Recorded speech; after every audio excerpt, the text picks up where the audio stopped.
का प्लान बनाया, लेकिन जब मस्जिद नबवी में घुसा जमीन ने उन सबों को निगल लिया। जब दौड़ा दौड़ा खादिम मस्जिद नबवी गवर्नर मदीना के पास आया, कहा वहां जाते कि थे जमीन उन लोगों को निगल चुकी है। कहा क्या तुम बोल रहा है? कहा हाँ हाँ, उनके कुछ कपड़े अभी भी जमीन से बाहर हैं। जब वो आके देखा तो दंग रह गया। वह नापाक इरादे से शेखैन की लाश को निकालने का जो नापाक इरादे आगे बढ़ा था, जमीन में वो धंस गए। उनके कुछ कपड़े थे जो जमीन से बाहर थे, फिर धीरे धीरे सारे कपड़े गायब हो गए, सब जमीन में धंसता चला गया। ये वाकया बहुत मोतबर किताब में मौजूद है। मैं कहता हूं जब हुजूर के गुलामों के गुलाम, जब उनकी करामत ये हो सकती है इस तरह की, तो सरकार दो जहां दुआ कर देते कि जो अबू जहल 1000 की फौज लेके आ रहा है इस्लाम मिटाने के लिए, मक्के से बाहर निकले, सबको जमीन में धंसा दे। हुजूर दुआ कर देते, जो दुआ मैदान बद्र में जाके की थी वह दुआ यहीं से कर देते। लेकिन नहीं, सिस्टम के खिलाफ है। ये सिस्टम यही है कि सरकार दो जहां मदीना से निकल के मैदान बद्र पहुंचे,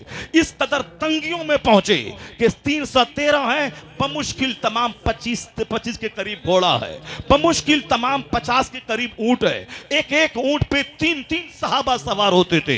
एक मंजिल ये चलते और आगे नकील पकड़ के दूसरे लोग चलते, अगली मंजिल में नकील पकड़ने वाले सवार होते और सवार जो थे वो आगे नकील पकड़ कर चलते। यहां तक कि हुजूर जिस ऊंटनी पर सवार थे उस पे भी मौला अली को सवार किया, एक दूसरे सहाबी को सवार किया। वह दोनों बोले सरकार हम गुलाम हैं, हम आगे नकील पकड़ के चलेंगे। हुजूर ने कहा नहीं, ऐसा नहीं होगा, तुम मुझसे ज्यादा ताकतवर भी नहीं हो और मुझको भी नेकी, मुझसे ज्यादा तुम नेकी के हशारीस भी नहीं हो, मुझे भी नेकी चाहिए और मैं तुमसे ज्यादा ताकतवर हूं। हुजूर आगे आगे कौनैन के मालिक व मुख्तार ऊंट की नकील थाम के मैदान बद्र के लिए चले हैं। अली ऊंट पर बैठे हैं, दूसरे सहाबी ऊंट पर बैठे हैं, अगली मंजिल में मौला अली के हाथ में नकील है, सरकार ऊंट पर बैठे हैं। इसी तरह चलते हुए 180 किलोमीटर दूर मैदान बद्र पहुंचे। 313 निहत्थे थके मांदे चूर चूर मैदान बद्र पहुंचे हैं। अब वहां जंग का सारा नक्शा है। हुजूर ने लड़ने की ट्रेनिंग दे दी। जहां सरकार दो जहां ने ये कहा यहां उतबा मरेगा, यहां शैबा मरेगा, यहां अबू जहल मरेगा, जहां हुजूर ने ये बात कही वहीं हुजूर ने लड़ने की मश्क कराई। मैसरा पे हमला हो तो कैसे जवाब देना है, मैमना पे हमला हो तो कैसे जवाब देना है। हुजूर ने ये बताया जब ये इस्लाम का झंडा इनके हाथ में है, ये शहीद हो जाए तो फिर उसके बाद इस्लाम का अलम दूसरे के हाथ में रहेगा। अगर वो शहीद हो जाए तो फला के हाथ में ये अलम रहेगा। तमाम कील कांटे दुरुस्त कर दिए, लड़ने की मश्क करा दी, लड़ने का शौक दिलाया, किस तरह इन काफिरों से लड़ना है। उसके बाद हुजूर एक झोपड़े के पास खड़े हो गए और रो रो के दुआ करने लगे।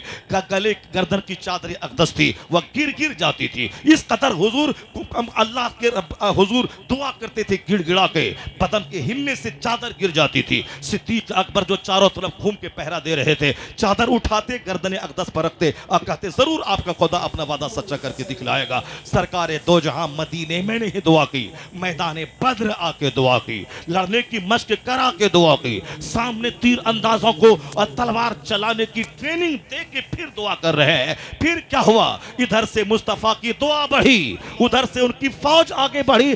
5000 फरिश्तों को अल्लाह ने मदद के लिए जमीन पे उतार दिया। फिर मैदान बद्र में वह तारीख रची गई। यूरोप का दानिश्वर कहता है इस्लाम को मिटा पाएगा कौन आज? इस्लाम तो उसी दिन मजबूत हो चुका था जब मैदान बद्र में इस्लाम के हिस्से में फतह आई थी। वही दिन इस्लाम कयामत तक के लिए स्टेबल हो चुका था। इतनी बड़ी फतह मुबीन हासिल हुई मदीने से बाहर निकल के। यह कयामत तक के मुसलमानों के लिए एक मॉडल है। यहाँ वह नशे वाला काम नहीं चलता है, यहाँ झोंक वाला काम नहीं चलता है, यहाँ जुनून वाला काम नहीं चलता है। यहाँ मुस्तफ़ा जान रहमत मॉडल है, उनका उसूल चलेगा। उनकी जिंदगी प्रैक्टिकल में जो हमारे लिए अनवार व तजल्लियात के लिए मीनारे नूर है, उनकी जिंदगी से रोशनी हासिल की जाएगी।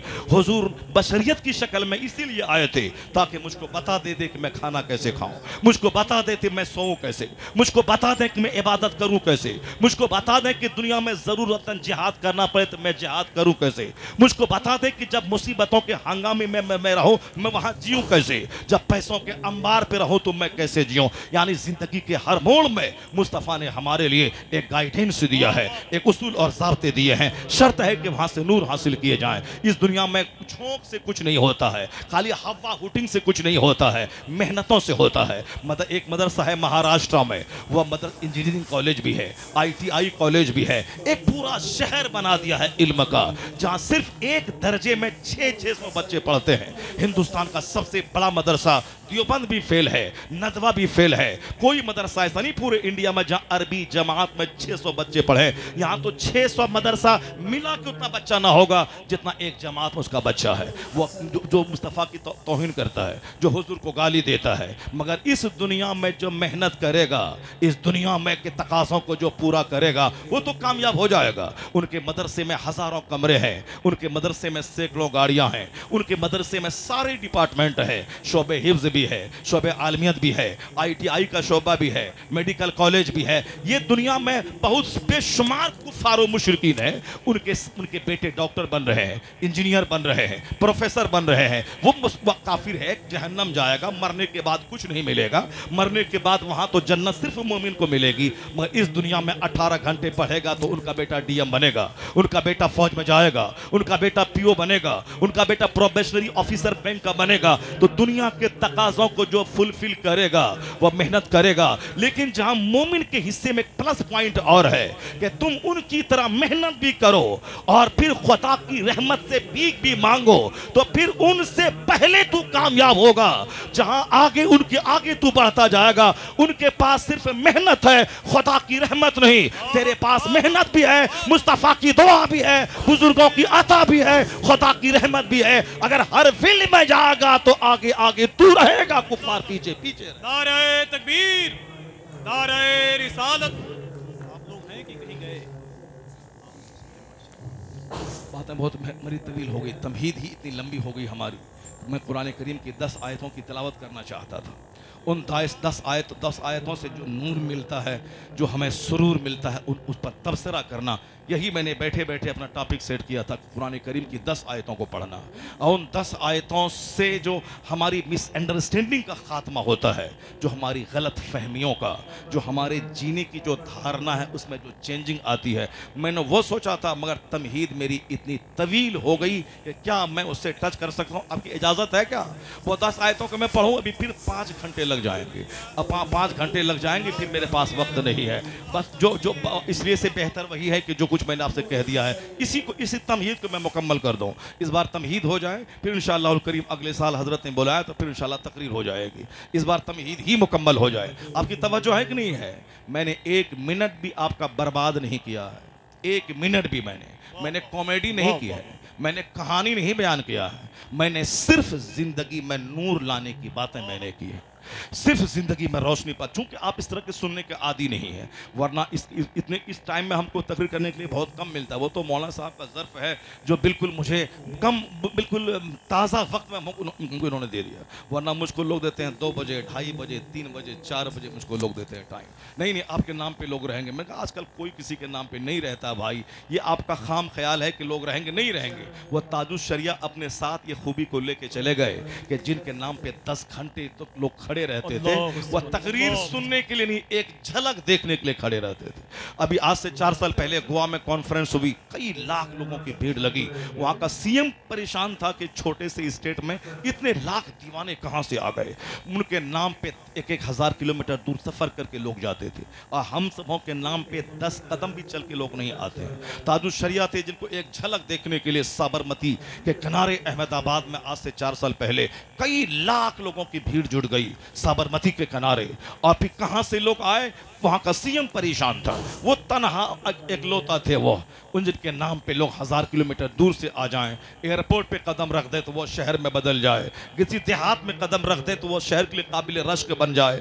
ये स्टेशन से गुजर जाए तो दीवानों की भीड़ जमा हो जाए। और जिनके नाम पे 10-10 घंटे तक लोग खड़े रहें, अब किसी के नाम पे कोई खड़ा नहीं होने वाला। जब तक पब्लिक है उनके सामने जो चाहो तुम सुना दो 12 बजे तक। 12 बजे के बाद किसी के नाम पे पब्लिक रहने वाली नहीं है। सबके पास बाइक है, सबके पास कार है, लोग आए, खड़े हुए, पेशाब के बहाने गए, कार पे बैठा चल दिए। तो जब तक पब्लिक बैठती है उस वक्त तक दीन उन्हें सिखा दो, उस वक्त तक दीन उन्हें बता दो। बर वक्त इन्होंने हम फैसला लेकर मुझको बैठाया ताकि कम से कम जो बातें मैंने की हैं, अगर सीने में वह बातें असर कर गई कि जिंदगी की हर शाहराहों पे काम आएंगी। वो बातें, जो बातें हमारे बच्चे दूसरों की किताबों में ढूंढते हैं, वह बातें इस्लाम ने दुनिया को सिखाई है। जहां भी अच्छाइयां हैं, जहां भी जीने की कला है कि कामयाब जिंदगी कैसे गुजारें, अगरचे वह बात रामदेव के मुंह से निकले, अगरचे वह बात मुरारी बापू के मुंह से निकले, अगरचे वह बात राम साहब रविशंकर के मुंह से निकले, मुंह उनका जरूर है, मगर जहां भी अच्छाइयां हैं वह बात मुस्तफा जाने रहमत की अता की हुई है। पूरी दुनिया में जहां भी गुडनेस है, जहां भी आला अखलाक है, जहां भी अच्छाइयां है, जिसको लोग अच्छा समझते हैं, वह सारी अच्छाइयां पैगंबर आजम की अता की हुई है। शर्त है कि सरकार दो जहां को पढ़ना पड़ेगा। मैं इसको और आगे बढ़ा दूं कि दुनिया का सारा काम एक सिस्टम से होता है। उन्होंने मेहनत की, उन्होंने अखलाक ऊंचा किया, उन्होंने भीख मांगी, रात की मेहनत नींद कुर्बान की, तब उनका मदरसा आज हजारों कमरे पर मुश्तमल है। मुझको गुस्सा ज्यादा है, एक बार किसी के पास जाता हूं, उसके बाद जाओ तुम अपना माल अपने पास रखो, हमारा मदरसा चल जाएगा। अल्लाह ताला चलाने वाला है, अल्लाह ताला तो सारी दुनिया को चलाने वाला है, अल्लाह सब को चलाता है। लेकिन तुम क्या करने वाला है? तुमको अल्लाह ने क्या करने के लिए कहा है? तुम क्या करेगा? तुम मनमानी करेगा और अल्लाह ताला तुम्हारा मदरसा चला देगा? नहीं चलाएगा। अल्लाह रब्बुल इज्जत को सारी दुनिया चलानी है, अल्लाह का उसूल और ज़ाब्ता है। पूरे कुरान में हर चैप्टर में उसी उसूल को बयान किया गया है। कैसे सजदा करना है, कैसे रुकू करना है, कैसे सब्र करना है, कैसे जद्दोजहद करना है, कैसे मेहनत करनी है, यह सारा ज़ाब्ता मुस्तफ़ा ने बताया है। कई हफ्तों तक एक मुहासरा था ग़ज़वे खंदक के मौके पर। सरकार दो जहां उस मुहासरे में कामयाब होकर वापस आए।